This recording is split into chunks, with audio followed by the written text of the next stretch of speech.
When I was growing up in the Amish, I was taught that anything that is not considered Amish is worldly. And worldly stuff is sin. That can even be like propane or gas appliances, or even freezers or things like that. The system of the Amish Ordnung is what controls the Amish. It's their system of their rules.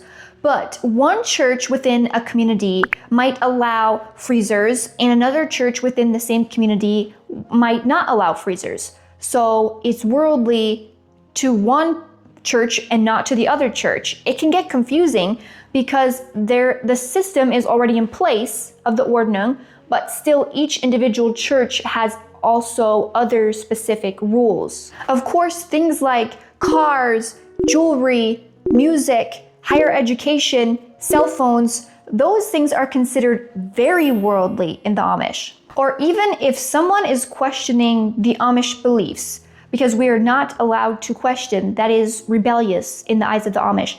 If someone is questioning, then they might be told to stop desiring worldly things and to just be content and to follow. Being in the world, according to the Amish, is completely different than what the Bible talks about when it's talking about being in the world. When I was leaving the Amish, one of my most favorite Bible verses ever that helped me out so much as I was leaving is Romans 12:2. And it says, "And do not be conformed to this world, but be transformed by the renewing of your mind, so that you may prove what the will of God is, that which is good and acceptable and perfect." As a follower of Jesus, we should not be following everything that society does and whatever is the trends and all of that stuff without questioning. We should investigate and question and search and understand what's going on before we just follow what everyone else is doing. When someone is saved, then Jesus starts to renew their mind and they make that decision to follow him. And so we want to do what Jesus wants us to do, not what anyone else tells us to do, not what the Amish Ordnung rules are that you have to do if you're Amish. We need to put all of that away, what everyone else says, and do what he wants us to do. If you are following just a system like the Ordnung because everyone else is following it, then that is worldly. 1 John chapter 2, verse 15 to 17 says, "Do not love the world nor the things in the world. If anyone loves the world, the love of the Father is not in him. For all that is in the world, the lust of the flesh and the lust of the eyes and the boastful pride of life is not from the Father, but is from the world.